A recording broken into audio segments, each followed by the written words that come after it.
توی این ویدیو قراره با هم دیگه 2 تا از روش‌های متداول مهاجرت به عمان رو با هم دیگه بررسی بکنیم. سلام، حالتون چطوره؟ من بعد از یه مدت خیلی طولانی برگشتم به کانال، ولی دست پر اومدم.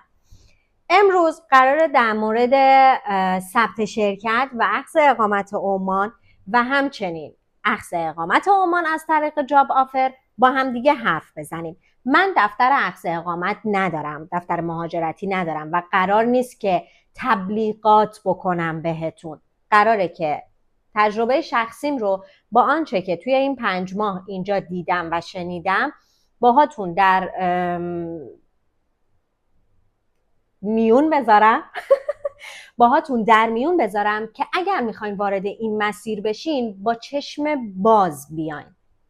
چون که شما یوتیوب رو باز میکنی، اینستاگرام رو باز میکنی، کانالهای تلگرام رو باز میکنی، هر جا رو که بری نگاه کنی دارن بهت رویا میفروشن، دارن فقط از خوبیهاش و قشنگیهاش میگن، از سختیهاش، از قوانینش و از اگرهایی که ممکنه به شکستت منتهی بشه نمیگن بهت. توی این ویدیو قرار همه اینا رو باهاتون به اشتراک بذارم، پس تا آخر ویدیو با من باش. یکی از مسیرهای اخذ اقامت عمان ثبت شرکته. اصلا بیا ببینیم که اقامت چیه. عمان اقامت میده ولی پاسپورت نمیده. به این موضوع خیلی دقت بکنین. یعنی شما اقامت 1 ساله یا 2 ساله میتونی بگیری و بعد از 1 سال یا 2 سال مبنی بر این که قوانین اینجا رو رعایت کرده باشی و حالا واجد شرایط باشی میتونی تمدیدش بکنی. پاسپورت ولی نمیده. اینکه آره عمان پاسپورت میده و اینا انقدر شرایطش سخته. بعد از 20 سال که اینجا زندگی کنی، بچه دار بشی، زبان عربی رو بخونی، بنویسی، حرف بزنی و در نهایت باید از تابعیت خودت انصراف بدی.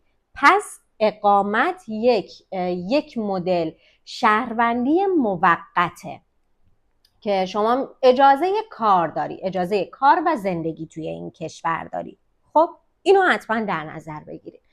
حالا ثبت شرکت چیه؟ شما میای اینجا یه شرکت ثبت میکنی که بهش میگن که شرکت مسئولیت محدود. تو ایران هم داریم، با یه مبلغ خیلی کمی هم میشه این کار رو انجام داد.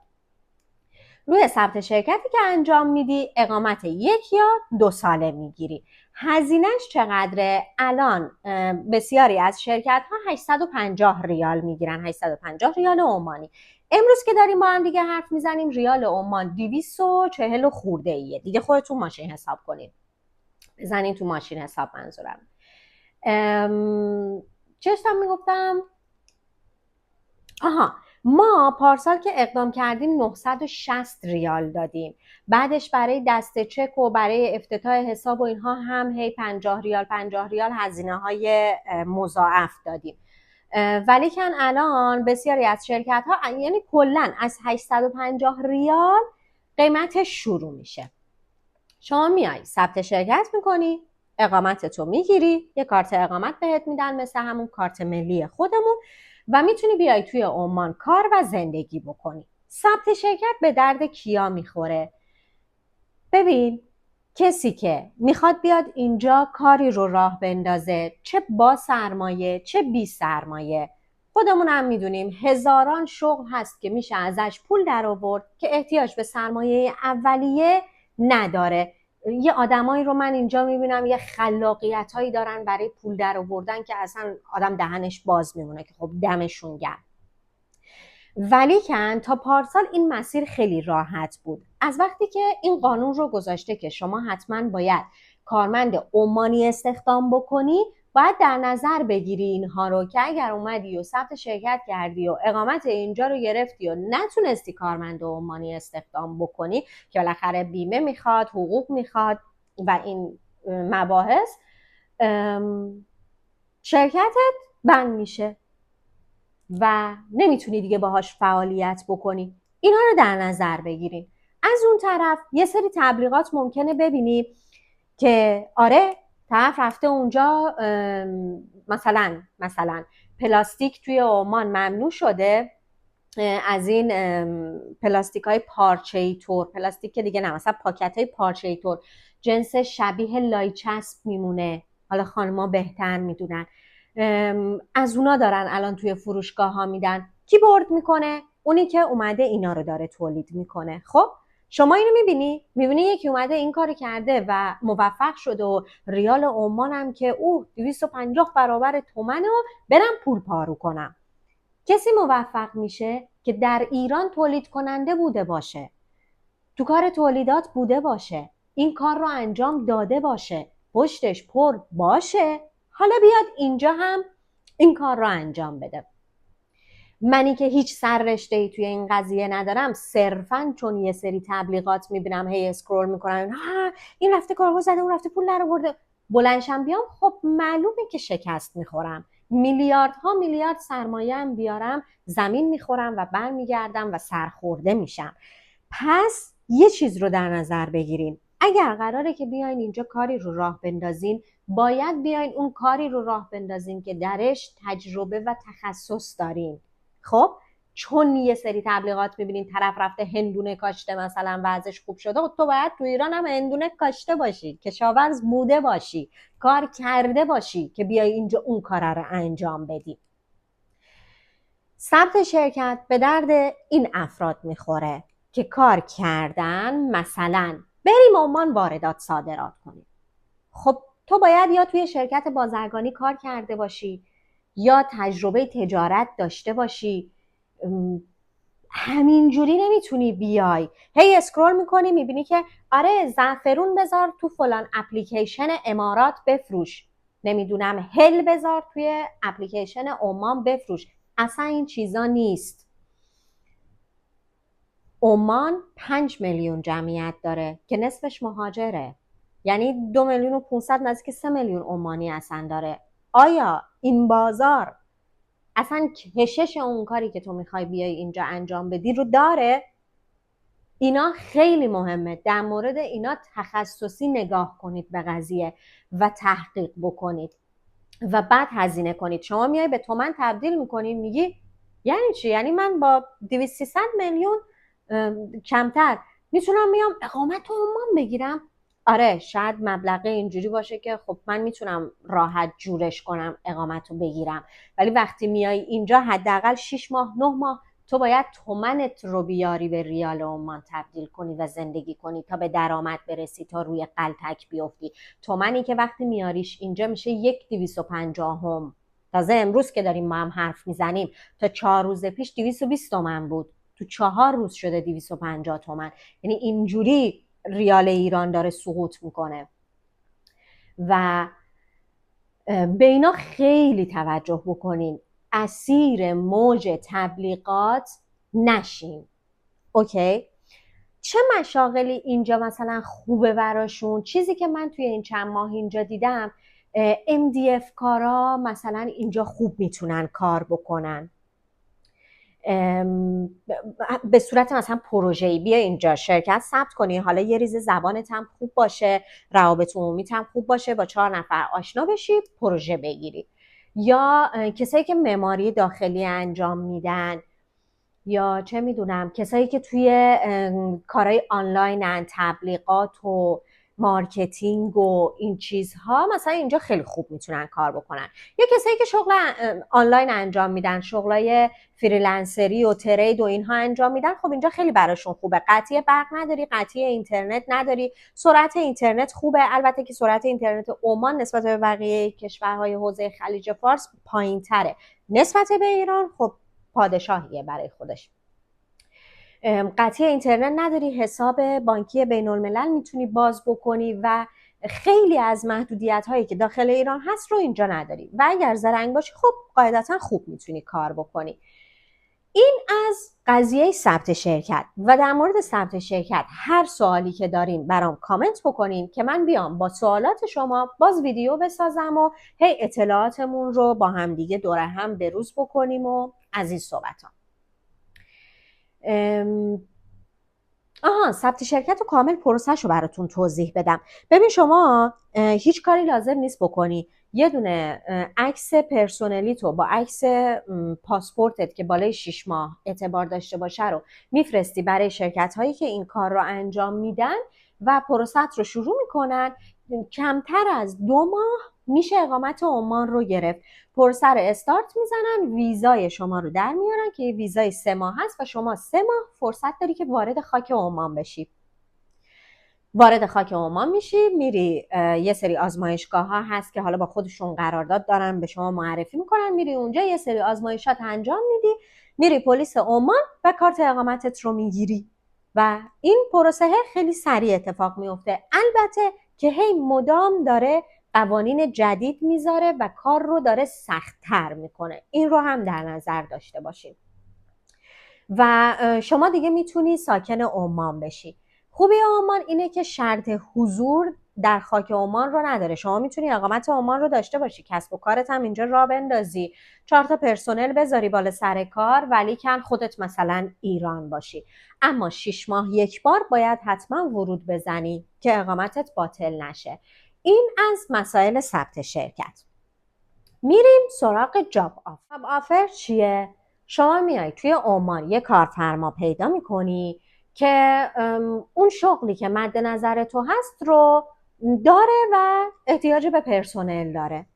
از داخل ایران هم میتونی این کارو بکنی. یه سری سایت های معتبر کاریابی هست که میری اونجا آگهی ها رو چک میکنی، مثلا جوشکاری، مثلا برقکاری، مثلا سیمکشی ساختمون انجام میدی، یا چه میدونم نقاشی و صافکاری بهش میگن، کارهای ساختمونی ها، یا صافکاری ماشین انجام میدی، کار تعویض روغنیه، یا این مسائل، مثلا ناخنکاری، مژه‌کاری، میکاپ آرتیستی، چه میدونم آشپزی، باریستایی، هر شغلی که داری از همون داخل ایران توی این سایت ها میری، میگردی، پیدا میکنی آگهی های شغلی که زدن و شرایطش رو چک میکنی. این شکلیه که اصولاً در کنار حقوق ماهانه‌ای که به شما میدن بعضاً پورسانت هم دارن و اکثرشون اسکان میدن به شما، جای خواب میدن به شما و خب شما هزینه اجاره خونه و اینها هم نداری. از اون طرف کارفرماها برای شما ویزا میزنن و اقامت شما رو میگیرن، پس شما هزینه اقامت رو هم نمیدی. بعضی از کارفرماها هستن که توی آگهی هاشون مینویسن اینا رو که حتی هزینه بلیت شما از ایران به عمان رو هم پرداخت میکنه. نه همشون، ولی خیلی ها هستن. بری آگهی ها رو نگاه کنی میبینی که مثلا طرف زده ما این آپشن ها رو داریم. درخواستت رو میفرستی، رزومت رو ارسال میکنی، اگر که تو رو خواستن باهاشون قرارداد میبندی و میای عمان و مشغول به کار میشی. با کمترین هزینه ممکن میتونی مهاجرت بکنی. ولی اینو در نظر بگیر، وقتی کارفرما برای شما اقامت میگیره شما دیگه بنده اونی، آدم اونی. ساعت کاریت، رفت آمدت، مرخصیت، روزای آفت، همه چیت با اونه. آیا روحیه اینجوری سخت کار کردن رو زیر دست یکی دیگه داری؟ و اگر که کارفرما اقامت تو رو بزنه مثلا 1 ساله یا 2 ساله، بیای و باهاش تموم کنی قرارداد کاریت رو قبل از موعد و به خواست اون نبوده باشه، باید خاک عمان رو ترک بکنی و 2 سال نمیتونی بیای برگردی به خاک عمان. اینا رو همه رو در نظر بگیرید. اصولا حقوقاشون از 150-200 ریال، 150 که نه، حالا بعضی شغلا چرا 150-180 ریال هم دیدم، 200-300 ریال تا حتی 480 ریال توی لاین ناخن هم من دیدم که حقوق میدن. بسته به این که شما چند تا کار بلدی، بسته به این که چقدر متخصصی، چقدر سابقه کار داری، سطح زبانت چقدر خوبه، چقدر آدم زرنگی هستی. خب قاعدتا درآمدت هم متفاوته دیگه، عین همون تو ایران خودمون که اونی که زرنگ‌تره، اونی که روابط عمومیش بهتره، اونی که چه میدونم با ارباب رجوع بهتر ارتباط میگیره، اینها خب قاعدتا موفق‌تره و درآمد بیشتر و بهتری داره. سایت ها رو من توی پیج اینستاگرامم گذاشتم، یه دونه هایلایت کاریابی هم دارم. اگر که دوست داشتین میتونین بیاین اونجا سایت ها رو ببینین. با مثال توی هایلایت ها کامل توضیح دادم که مراحل گرفتن کار از کارفرما توی عمان به چه صورت هستش. شرکت های کاریابی که هستن نمیتونم بگم کلاهبردارن، خب دارن یه کاری انجام میدن و در ازاش پول میگیرن، کاری که شما خودت شخصا میتونی انجام بدی. ولی حقیقت اینه که من از دایرکت هایی که توی اینستاگرامم میگیرم اینجوریه که انگار آدما انقدر تنبلن، ترجیح میده بشینه تو براش کار پیدا کنی، حالا پولش هم بده. و این وسط کلاهبردار زیاده، شرکت های کاریابی که به شما رویا میفروشن و متاسفانه شما میای اینجا جاتره و بچه نیست، پولت هم رفته، هزینه هم کردی اومدی عمان، اینجا ویلان و سیلانی. یه مسیر دیگه اینه که توی همین قضیه جاب آفر شما پاشی بیای عمان، اصلا یه سفر 2-3 هفته‌ای پاشی بیای عمان، اینجا با آدم ها کانکشن بزنی، ارتباط بگیری. مثلا اگر که تو کار تعویض روغنی هستی اینجا بری 4 تا دکونه تعویض روغنی، چی بهش میگم فروشگاه، مغازه تعویض روغنی رو مثلا چک بکنی، باهاشون حرف بزنی، یه کارفرمای خوب پیدا بکنی. این کار رو هم میشه کرد، بسته به این که شما چقدر هزینه داری و چطور میخوای پا در این مسیر بذاری. این دو تا روش متداولیه که شما میتونی از طریق اونها به عمان مهاجرت بکنی. ضمن این که عمان یک کشور خلوت، آروم، ساکت، گرم، شرجی و آدم‌های بسیار ساده بروز نشده ای داره. میدونی احساس میکنم که مثلا به ما ایرانی ها یک جهانبینی داریم، به قولی چجوری بهت بگم، اینجوری هستیم که درسته که تو خیلی از مسیرها و مراحل نخوردیم نون گندم، ولی دیدیم دست مردم، انگار که بروزیم توی همه چی، توی معماری داخلی، توی ساختمون سازی، توی میکاپ، توی مد، فشن، استایل. میدونی بهت چی میگم؟ مثلا اینجا مدل میکاپ و شینیون هایی که میزنن مدل هاییه که مثلا ما تو دهه 80 میزدیم یا اوایل دهه 90 میزدیم. مثلا سال 91 میکاپی که ما میکردیم، سال مثلا 92 شینیونی که ما میکردیم، اونا الان اینجا انجام میدن. میدونی بهت چی میگم؟ از لحاظ خب سطح فرهنگی و اینها بسیار بسیار سنتی و از ما عقب هستن.